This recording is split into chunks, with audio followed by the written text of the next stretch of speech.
Magandang araw po ulit sa inyong lahat. Ito po ang inyong host, Jesus Sukgang Jr. Welcome po sa ating channel, O The Alteram Part-Time, Let Us Hear The Other Side. So again ho, yung magiging segment natin ngayon is Vox Populi. Opo. At sana kayo ay masaya kasama ng inyong pamilya, at kung kayo nag-iisa ay masaya kayo sa Panginoon. So, refresh ko lang kayo ng kaunti dahil nasabi ko naman ito sa mga previous ko na Facebook Live. At lahat ho, asahan nyo, yung lahat ho ng aking mga Facebook Live ay nakasave po siya at ina-upload ko po sa YouTube channel. Don't forget to like, share, and subscribe po. At manawagan po ako sa inyo, tinatawagan ko po ang inyong pansin, ang inyong unawa. Kung pwede ko tawagan ng inyong awa, pwede rin ho na nakikiusap po ako sa inyo, panawagan na yung aking home Facebook Live ay sana ho, ibig sabihin yung aking YouTube ay sana ho ay inyo din hong ma-follow. Ang channel ko po, ganun din po yun, Jesus Sukgang Jr. Ganun din po yung picture ko doon sa YouTube, siya din po yung picture ko sa Facebook. At nga pala, yung ating topic ngayon is the people deserve the right, the people's right to know. Yan po ang aking topic ngayon. The people's right to know. So, under sa Article 2, Section 1, ang sabi ay, the Philippines is a democratic and republican state. Sovereignty resides in the people.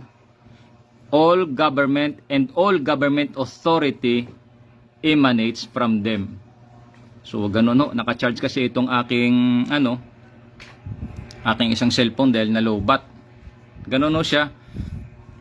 At nasa Article 3 Bill of Rights Section 4 na under dun sa last line is the people redress the government of grievances. Ganun ho. Pwede ho nating i-redress, pwede ho ninyo i-redress yung government ho. I-redress for the grievances. So, bakit to the people's right to know yung aking topic? Opo. Kasi ho, alam naman natin na bawat ho yung ahensya ng gobyerno na kasaad doon sa Article 2, Section 1, all government, i-highlight ko ho, and all government authority emanates from them. Bakit manawagan ako sa inyo? Hindi lang basta manawagan, i-inform ko rin kayo ng mga pangyayari, mga events, kasalukuyan, whether it be personal, whether it be for national interest. Kasi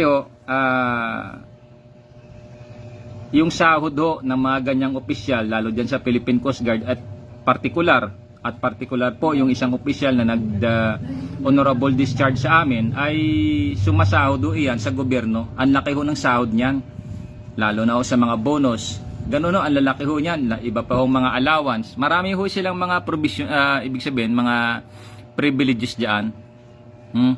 Lalo na yung ranggo niya is 1-star general. Sumasahod siguro baka almost 200,000 sahod niyan. So as against sa akin, magkano lang sahod ko diyan? Non-officer ako eh. So ganun ho. So in short, bakit ko ho pinapanawagan sa inyo? At least ipinapaalam ko po na ganun ho yung naging kalakaran dito. Kasi bago yan sila maging official dyan sa Philippine Coast Guard, dati silang civilian.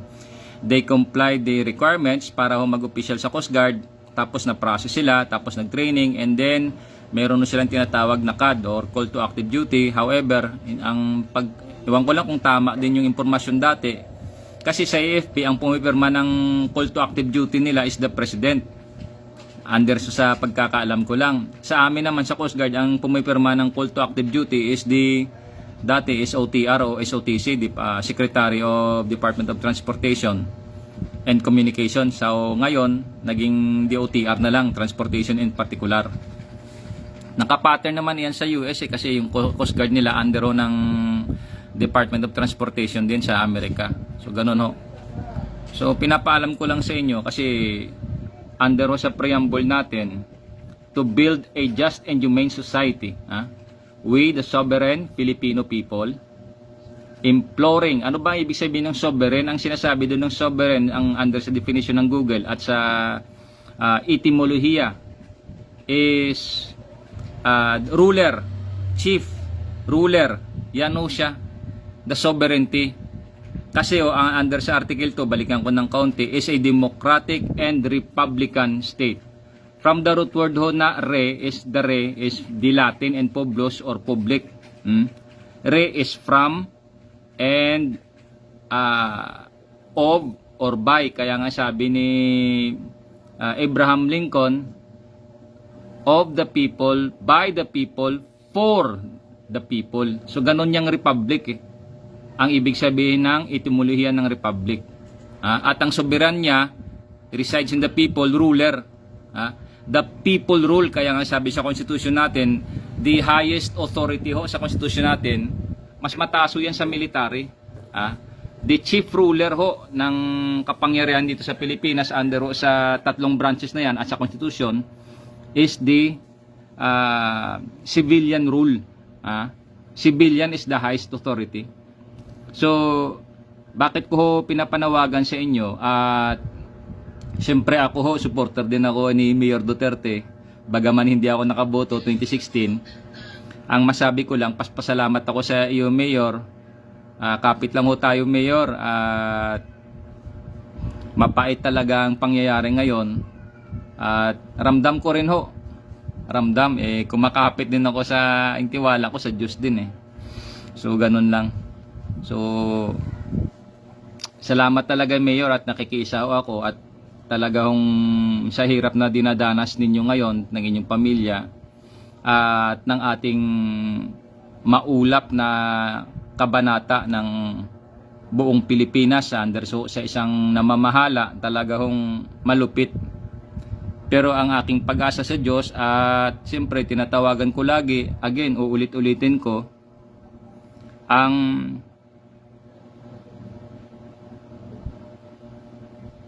sinasabi po ni John F. Kennedy for the freedom of man. So America under sa Proclamation 2695 issued by then Harry Truman doon sa the Third Republic of the Philippines is yung independence under the McDuffie Act. So ganun ho. So kaya kailangan na talaga na the right, the people's right to know. So, bagaman itong nangyari sa akin, pwede siguro sabihin na subjective, but least ho, nagre-report ako sa inyo mga kababayan ko, sa mga relatives ko, kasi lahat naman kayo, lahat naman ho tayo, bumabayad do ng buwis sa lahat ho ng binibili natin, kinukonsumo, services and products, may buwis ho iyan. Ganon lang ho. So, panawagan ko rin sa mga kabataan na sana ma-encourage kayo sa nangyayari sa atin ngayon, mag-aral ho kayo ng batas. Opo, sana magkaroon kayo ng drive na mag-aral ng batas, liban pa doon, mapurso ninyo ang tinatawag na bachelor's in legal o LLB o lawyer, mag-law school kayo. So ganun ho. At kung hindi naman kayo makapag-law school dahil sa mahal nga ng tuition, miscellaneous, mga books, pamasahe, pagkain, board and lodging, so ganun ho, ay mag-aral na lang ho tayo. Opo, mag-aral ho kayo at lagi kayong makipag-engage sa mga ganitong pamamaraan para ho tayo ay ma-educate. Ang sabi nga ni Miriam Defensor Santiago, education is a weapon against ignorance and injustice. So, saglit lang i-edit ko kasi nagcha-charge pa yung isa kong cellphone. Education is, itong sinasabi ko, is a weapon against ignorance and injustice. So ganun ho. Karapatan din ho natin, tulad ako, karapatan ko rin ho na manawagan sa inyo at mag-apila para ho malaman ninyo na ang nangyayari ngayon hindi ko naman nila lahat. At meron ho dyan sa Coast Guard na isang opisyal talaga hong malupit. So ganun ho. So ganun siya. So hanggang dito lang muna yung aking Facebook Live. Antabayanan nyo ulit at magpe-Facebook Live ako. Papalitan ko, maglalagay na naman ako ng ibang topic kasi hindi na siya concerned dito. Pero at least na-supply ko po sa inyo na the people's right to know. Na na meron talaga mga nagmamalabis at malupit sila sa kasama nila. Bagaman yan, meron naman silang take oath, meron namang mga batas as ay safety guards or safety and precautionary measures. So, para ma-ensure yung cohesiveness, yung strength ng isang organisasyon, ma-ensure na merong tinatawag na nation building. Kasi diyan sa office ng Doctrine Development Research Center, MOU or the Memorandum of Understanding 01 dated 2000, ang sinasabi niyan ay national development. The government directs all government agencies for the national development. Sort of like that. Hindi ko ma-define kasi wala akong hawak ditong libro na sa Coast Guard. Iniwan ko doon. Nabasa ko lang yan doon sa Doctrine and Development Research Center. So, ganun lang So, pasensyahan nyo na kanina dahil napahaba yung aking pagpe-Facebook Live at sana naman na-supplyan ko kayo. Pero antabay lang kayo kasi pagkatapos nito magpe-Facebook Live ulit ako. Bibigyan ko kayo ng ibang mga detalye patungkol doon sa ating mga sinasabi patungkol kanina. So again, the people's right to know. Ganon Right to know nyo po na meron talagang mga tao na may hawak na katungkulan na hindi nararapat yung kanyang ginagawa at paninikil ng kapwa ang kanyang ginagawa. So ganun siya. Meron akong mga documentary evidence, digital evidence na talagang nagpapatunay na merong talagang abuse of authority and abuse of discretion. So again, salamat sa inyo sa patuloy na sumusubaybay sa channel na ito. At sana kayo ay masaya kasama ang inyong pamilya at kung kayo nag-iisa ay masaya kayo sa Panginoon. Ano pa ba? Ganun lang muna. Again, ito po ang inyong host, Isusukgang Junior. O the alteram partem, let us hear the other side. Amen.